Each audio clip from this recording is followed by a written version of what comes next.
Right, second page. It says calculate the gradient of the line above. Remember the gradient equals rise over run. So all you need to do is find 2 points, 2 clear points, like say that one and that one. Find the rise, how much you've increased your y value as you go from one to the next point, and the run, how far you've increased your x value as you go from one to the next.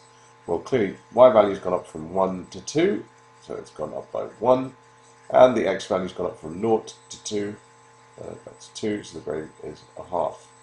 Gradient can also be thought of as the amount you go up by every time you go 1 square across to the right. So, 1 square across to the right, well, it's hard to tell actually. That is a half, but it's usually easiest to be sure if you pick 2 clear coordinates. And what I mean by that are, you see these grid lines, wherever the grid lines meet, like here, or sorry, it's hard to make this like here, here, here, here, here, here, those are coordinate points. Get spaces in the middle, you're never quite sure. Space is just on the line. You want to be where these 2 grid lines meet, and that's a definite coordinate. This is definitely 2, 2. This point is definitely 0, 1. And so it's easy to work out the change in y, change in x. The y-intercept, where it goes with the y-axis, is clearly 1.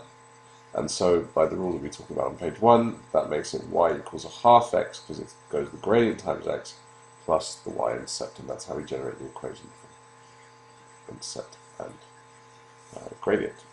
Now, a few people have struggled with this, and here's where I really should have a ruler. Sorry. How do you plot the line 2x minus 1? Well, a simple way of plotting a linear equation, a line, is to pick any 2 points, join the line between them, and just extrapolate the line. That method would say that you're probably best off going for the extremes of this. So this goes from x is minus 2 to 5. So if I plug x is 5 into y equals 2x minus 1, I get 2 lots of 5 minus 1, which is 9. So when x is 5, y is 9. That's this point here.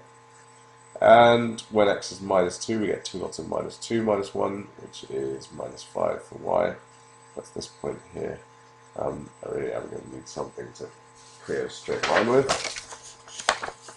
The line that we get looks like this. Why choose the most extreme values? Because that means that your line is going to be as accurate as possible. Now, admittedly, I would want it to go through some coordinate points to be sure of its accuracy, but you can see that's going through minus 1.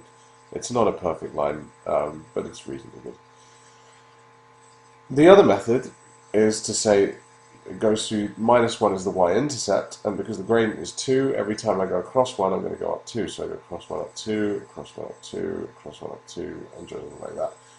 The extremes method is actually going to generate a better line, I think. So I would use that as a general principle, provided it doesn't go off the graph, which is going to complicate things slightly. You'll have to work out a value before it goes off the graph.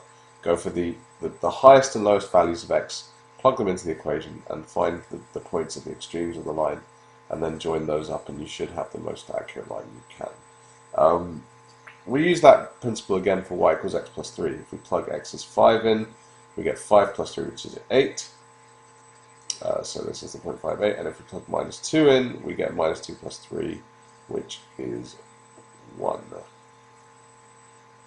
So, join those 2 points together. Using my makeshift ruler.